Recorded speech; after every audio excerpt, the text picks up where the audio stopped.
And this is just me like breaking the fourth wall and saying, why are you talking about this trip on the show? I'm not saying Mirla is much better than the edit that she's getting, but I think they're purposely putting out all of her worst footage because she's speaking so negatively about this trip.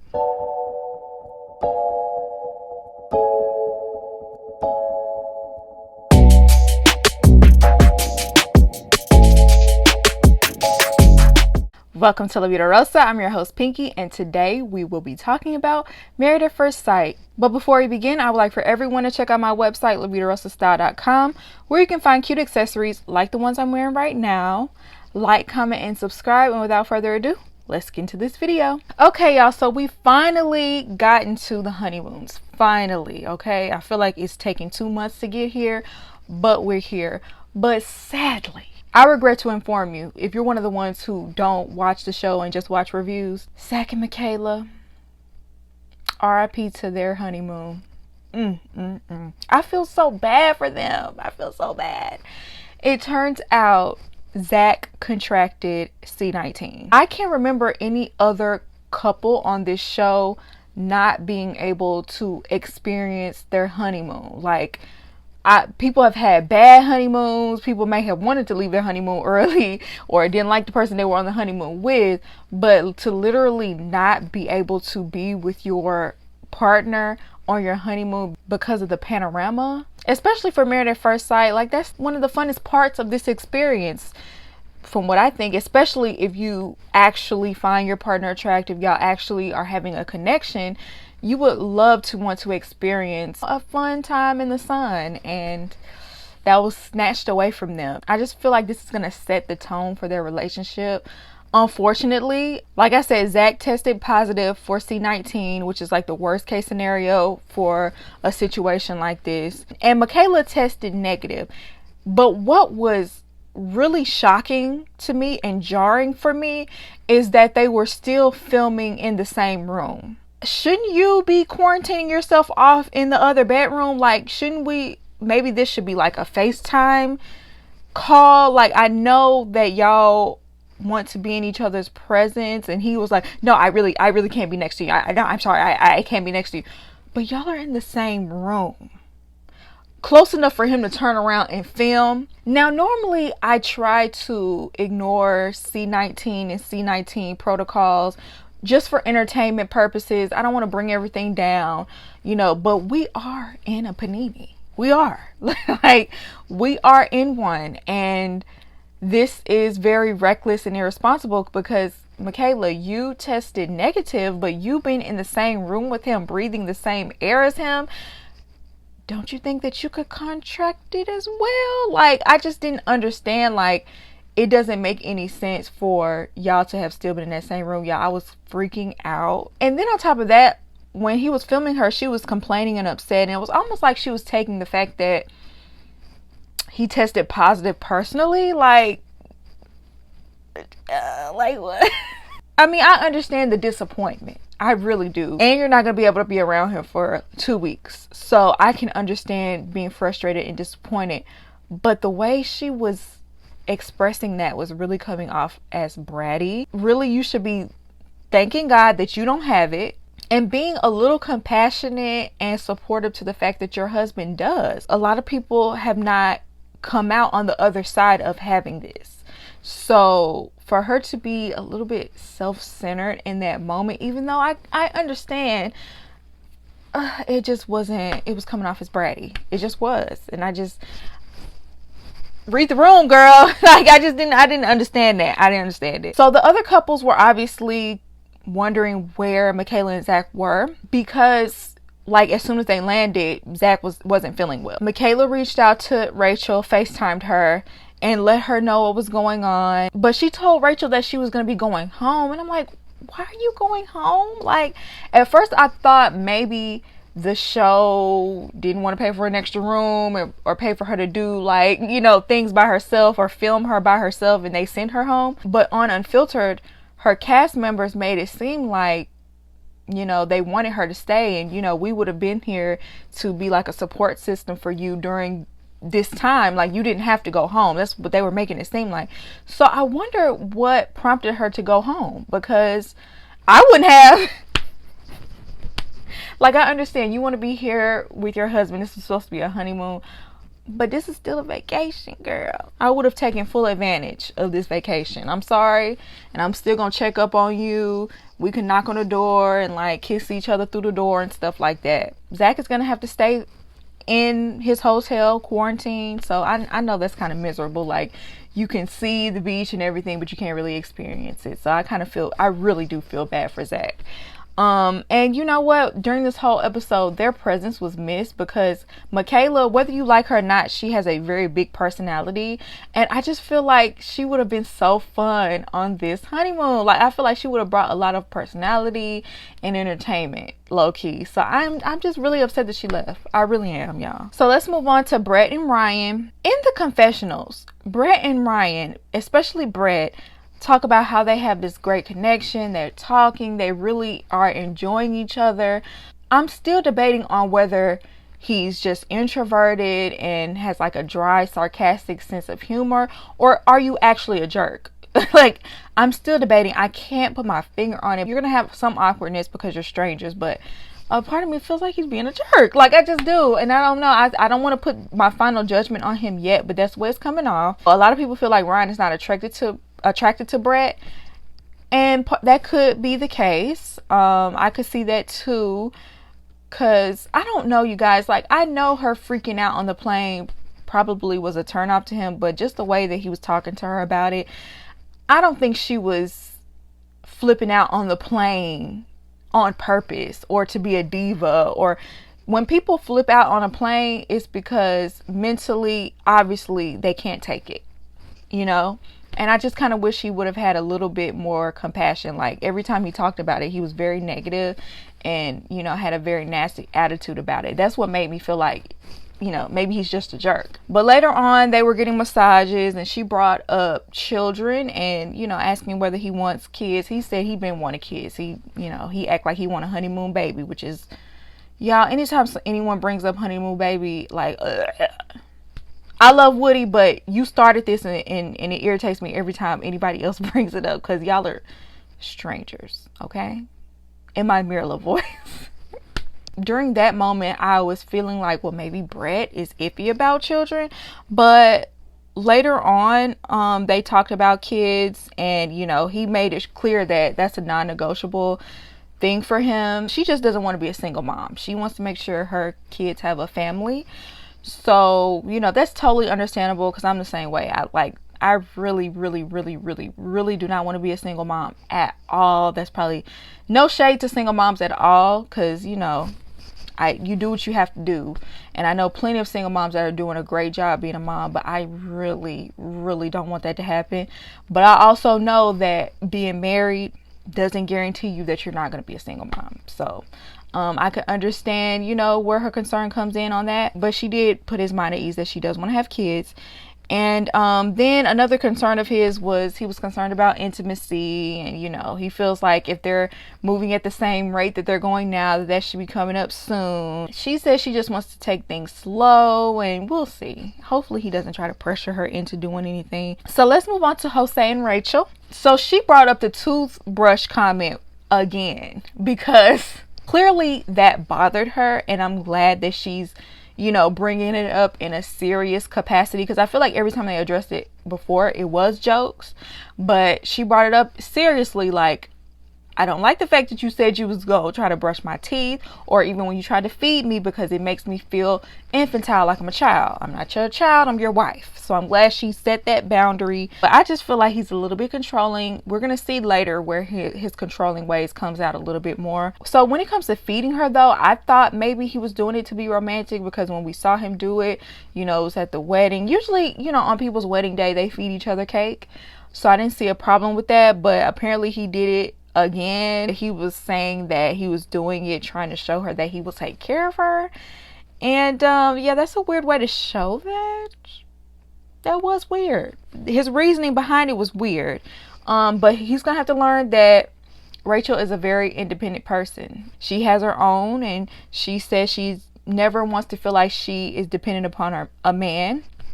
She said her dad told her a long time ago that if you become a housewife and you don't get an education and, you know, get your own career, a man could come home any day and just kick you out and you'll have nothing. So she let that stick with her. And I think that if they're going to be successful in their marriage, he's going to have to respect that and compromise some of his, you know, head of the household ideals, because she said she wants equal partnership. And then they discussed where they would live, and he wants her to move into his place, and she feels a way about that because you know, she'll feel like she's moving into his home. He has the attitude of, you know, mi casa es su casa, like everything that's mine is yours, everything that's yours is mine. That's the way he wants to be. And she just says she wants to pull her weight. And then later on, when they had more conversations about finances, she says she's not the best with spending or saving. Like, she's the type to use a credit card to go to Europe, even though she, you know, really can't afford it. He's the exact opposite. He checks his stocks and investments, and, you know, he tracks money down to the cent. And so they are very extreme when it comes to finances. And you know, she talks about how she wants to split the bills 50-50. She says she wants them each to have their own separate account, and then they'll have a joint account where they'll, you know, deposit money for bills and things of that nature. He wants to have a joint account where he will pay the bills from it and she can have whatever's left. And does that mean they're both putting money into that joint account? Is it just one account that they will share? Or is it a joint account that he's putting his money into and she could take from that and then she have her own separate account? I was a little bit confused by that. I wish they would have like been a little bit more clear, because I was kind of confused. But he did say he wanted to take control of the finances. And she said she didn't want to feel like she was on an allowance. When it comes to this, I do feel like you have to do what's best for your relationship. Some couples, they like to split everything down the middle, each pay the bills. You know, they have the joint account and their own separate accounts. That works for some people. Some people, there's a breadwinner, and, you know, usually the man, and he'll pay all the bills. And, you know, I guess you could say give the woman an allowance, but, you know, really he's just like, you know, just providing, right? I think it depends on what perspective that you look at it from, because a lot of people do not have an issue with that. If he wants to live his life a certain way and have certain luxuries, and he makes more than you do, I think that it's only fair that he pays majority of the bills. I feel like there has to be a way for them to compromise. I understand that she is an independent woman, so maybe he'll pay like the bigger bills and maybe she'll pay the smaller bills. As far as the account goes, you know, maybe he can compromise and say, well, let's have a joint account and we can do the separate account thing. She said this. She said Hispanic men tend to have the, you know, head of household mindset, and, you know, what I say goes, and the woman kind of has to go behind it. She wants an equal partnership. She wants equal say in what happens in this marriage. He's going to have to respect it if he wants this to work. So let's talk about Bao and Johnny. So in the beginning of this episode, Johnny tried Bao about her snoring. And I felt like it was kind of rude. He was saying how last night he thought some animals came in the room. He thought he heard some little animals. But really he was talking about Bao snoring. Y'all, I really thought he had...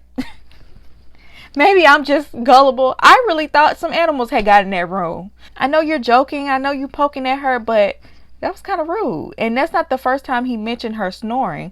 So I'm not surprised when later on in the episode she like kind of confronted him about that. Well, we'll get to that later. So we find out that her celebrity crush is Conan O'Brien, because this came up because Johnny was a little insecure about his body, but Bao told him that I am attracted to your body type, and she was like, because it reminds me of Conan O'Brien, and that's somebody who is my celebrity crush. And she even would want a hall pass for that. And I'm just like, Conan O'Brien, huh? Okay.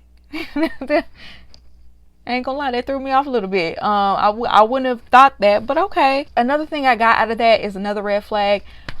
Johnny, are you gonna need constant reassurance? Because later on he's gonna be asking for it again. I'm just like, that would get on my nerves. Like, do I have to constantly over and over and over and over about every little thing tell you that I'm attracted to you? Like, do I have to constantly do that? because that's gonna get old. So later on, Johnny decides that he wants to plan a romantic evening picnic dinner for him and Bao, and he asked Jose to help him plan this. So he ended up buying itty bitty tiny Bao, XXL. It's almost like the shirt version of a muumuu. Almost, because if it were longer, it would definitely be a muumuu. I don't know what you would call it, like when it's cut off like a shirt, but it really swallowed her all the way up. And then he got himself a linen shirt, but he didn't even iron them. Like they snatched them right out the bag, didn't iron these linen shirts, and was walking around here wrinkled. Like I could tell you didn't know what you was doing, because Jose would never. Okay. Okay, they would be pristine condition. All right, so he surprised her with a romantic picnic, and she was really impressed by this picnic because she has never experienced that from a man before. So at this point, he wants to express his feelings for her and tell her that he likes her like a little kid. It was really cute though. I can't even lie, because he was like all choked up, could barely breathe, stuttering and stammering. Like, I wanted somebody to like, come on, just say it. He was so nervous. He said he never really expresses his feelings to women because he's afraid that, you know, those feelings will not be returned. And you know, so he finally did tell her that he likes her, and she said the feelings are mutual. Like, she was looking at him like, oh, that's what you were trying to say? Little do you know, I've been having a crush on you this entire time. So they kissed each other or whatever. And he said he couldn't tell that she liked him because she's been hot and cold this entire time, and she was like, it's gonna be a little awkward, it's gonna be a little like, I might be a little standoffish, but only because we're still strangers in a romantic way, and it's only been 3 days, so like, what are you expecting? Give her some time to adjust. Then he told her he's been slow to commit in the past and would easily run. And then he said that he's been over 100 first dates. Really, Johnny? Over 100? He has been on even more dates than Ryan. And Ryan was supposed to be like the one that's been on 50 first dates. He's been over 100. Y'all, it was a huge red flag. That was a huge red flag. The lack of commitment that comes along with that would really kind of scare me. I'm not gonna lie. Like, I've been liking Johnny this whole time. I've low-key been Johnny Hive this whole time. But I was like, well, are you sure you are ready to get married? Because you know you're married. You can't just easily run. And then why say that at that moment? You just told her you liked her. You're happy that she feels the same way. And then you say something like that. It was kind of like bad timing as well. But it cracked me up because Bao was like, you know what? If you would not have ghosted me, then you wouldn't have had to go through all that. Y'all, I cracked up so hard. Like, she didn't say that to him. She said that in the confessional, but it was still hilarious. I laughed so hard. Like, you literally spent all your time and your money just to find out that my love was free. Y'all are just putting out all your red flags because self-sabotage plus lack of commitment. That's a bad combination. So, y'all are our only hope, okay? Get it together. You know, when they got back to the room, he, you know, was ready to, he said, I'm tired of kissing, I'm ready to make out. She was still trying to put the pillow barrier between them. Like, girl, he liked to sleep like that when he was single and he didn't have nobody else in the bed. Like, why would he like that in between y'all? And then later on, it made more sense because she made it clear that snoring is a very deep insecurity for her, much deeper than we know, because when she was younger, she used to be a camp counselor and she would literally stay up all night just so that she would not snore. That's how big of an insecurity that was for her. So him constantly teasing her about the snoring really was getting to her and really like hurting her feelings. He was almost dismissing it at first. And I just kind of wish, instead of saying all of what he said in the beginning, I wish he would have just immediately apologized and kind of like reaffirmed her and tell her, look, I know I was joking with you about it, but that's just how I am. I wasn't trying to be nasty or rude. You know, I don't mind the snoring, you know, whatever. I kind of wish he would have just handled it like that, because his little sensitive behind would have wanted her to apologize too. Honestly, none of that matters. You poking fun because you like somebody, it doesn't matter if it's hurting that person's feelings and if you're the only person laughing. And if she expressed that to you, I'm glad he did say that he wouldn't do it again, but child, that could be keeping you from getting what you want. Okay, you said you want to get closer, you want to be more intimate, that could be the thing that's stopping you. Okay, making her feel even more secure about her snoring is making her not even want to sleep in the same bed with you. So let's get to Mirla and Gil, child. All I have to say is Gil is very patient. Because I would have been snapped. The complaining did not let up. It probably got worse. I just didn't think she should have still been complaining the next day. That's crazy. Now I get it. The place isn't as nice as I would think the honeymoon should be for a show like Married at First Sight, but it's a free trip at the end of the day. It's a free vacation at the end of the day. It's not like you're paying for it. So I think the complaining really should be minimal and definitely should not be on camera. Like, that's just, and this is just me like breaking the fourth wall and saying, why are you talking about this trip on the show? I'm not saying Mirla is much better than the edit that she's getting, but I think they're purposely putting out all of her worst footage because she's speaking so negatively about this trip. We're not seeing any redeeming qualities. Like from the jump, we didn't really see any redeeming qualities about Mirla at all. And I really feel like it's because she was talking so negatively about this trip. I mean, even the breakfast. Gil is trying to get her to like make the best of it, and she's like picking apart any and every suggestion that he has. So I'm like, at this point, I'm like, maybe Mirla doesn't realize how she is perceived. Maybe she'll watch the show and be like, whoa, like I didn't realize I come off this way. But a part of me feels like she just does not care, because she already said she likes to throw tantrums. She already said that she said this episode she's a whiner. So she knows, and she just doesn't care about being a party pooper. But see, that's the thing. She wants to do all of these things. She wants to be a whiner, a complainer, throws tantrums, but then doesn't want to be considered a party pooper or high maintenance, when that is everything that you give, girl. That's what you give. He asked her to rate, like, you know, their situation as a whole, like as far as their relationship goes so far, and she says an 8. And then like when she asked him, she cuts him off and just like, oh, a 10. I know it's a 10. That's another thing. She consistently cuts him off. Anytime they have conversations, like, she is so quick to cut him off. He can barely finish a sentence around this woman. At the end of that conversation, he was like, well, at least you're not a Karen. It's like, dang, that's like one of your best attributes. Well, at least you're not a Karen. You're dangerously close to being one, but you're not. Like, ooh. So then Gil has to meet up with the other couples by himself because Mirla has to work. And when I tell you, when Gil showed up, when I tell you he is thicker than a Snicker.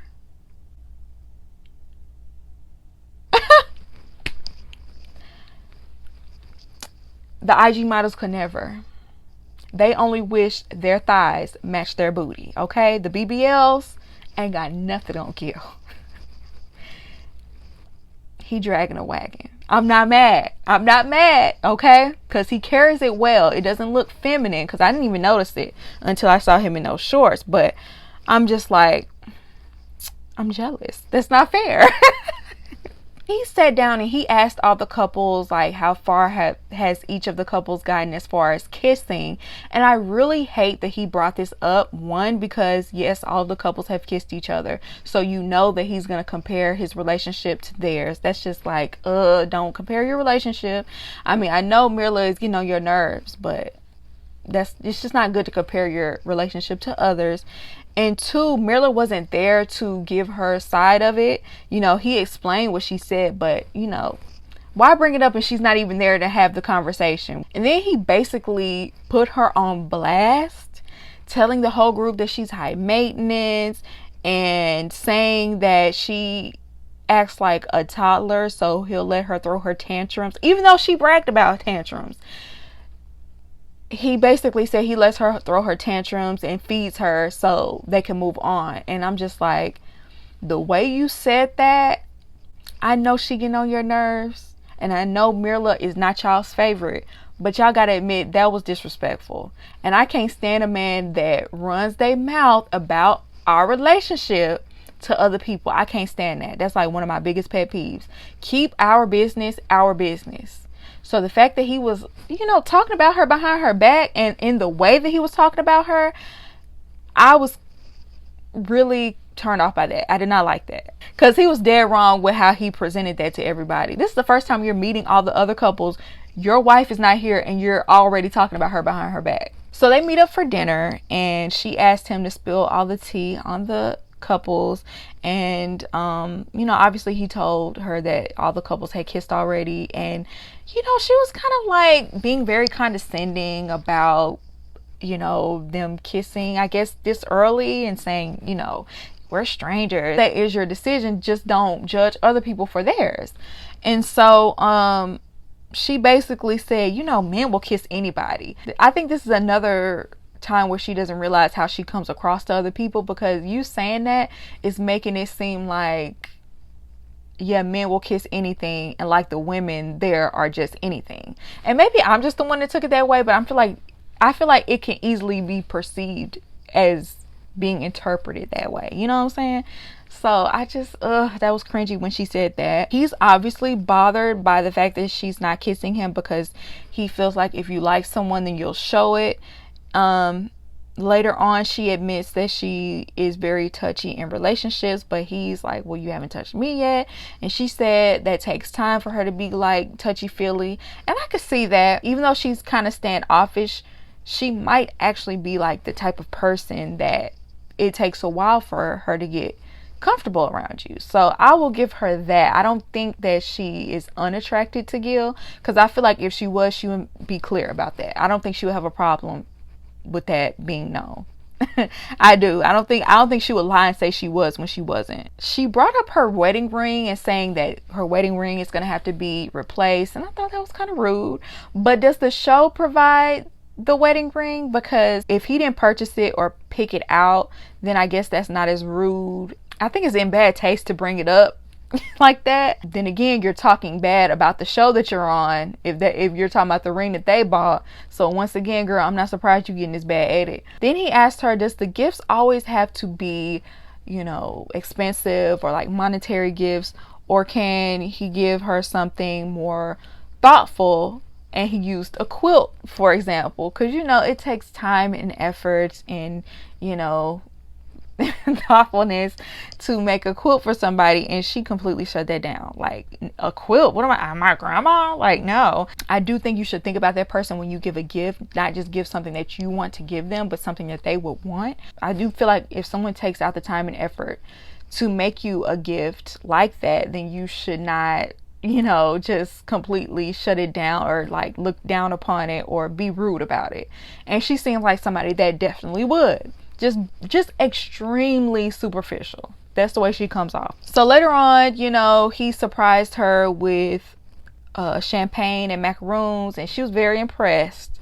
So I guess that sets the tone for the type of surprises that she looks for.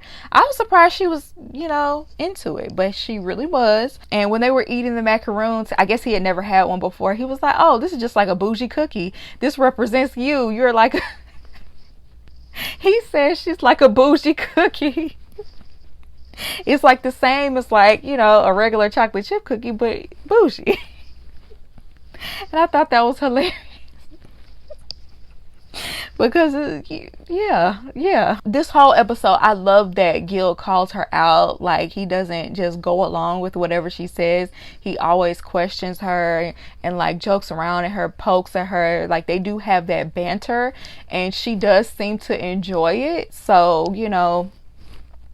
that's cool. But at the end of the day, it's like Mirla's gonna get what Mirla wants. So finally, he surprised her with like a plane outing, and basically you take a jet ski out to the plane, and then you fly over the water a few times, and then you land on the water again. But the problem is she gets motion sickness, and in this case I can understand why she wouldn't want to do something like this, because I get motion sickness sometimes just riding in the car for too long. So I understand that feeling of being sick. She agreed to do it, but they ended up having to land early because of her motion sickness. So it just wasn't it's probably something that maybe he should have discussed with her first. that's something that's out of her control. Yes, she complained the whole time, but she can't help it if she gets motion sickness, you know. But yeah, you guys, Mirla got on my last nerve.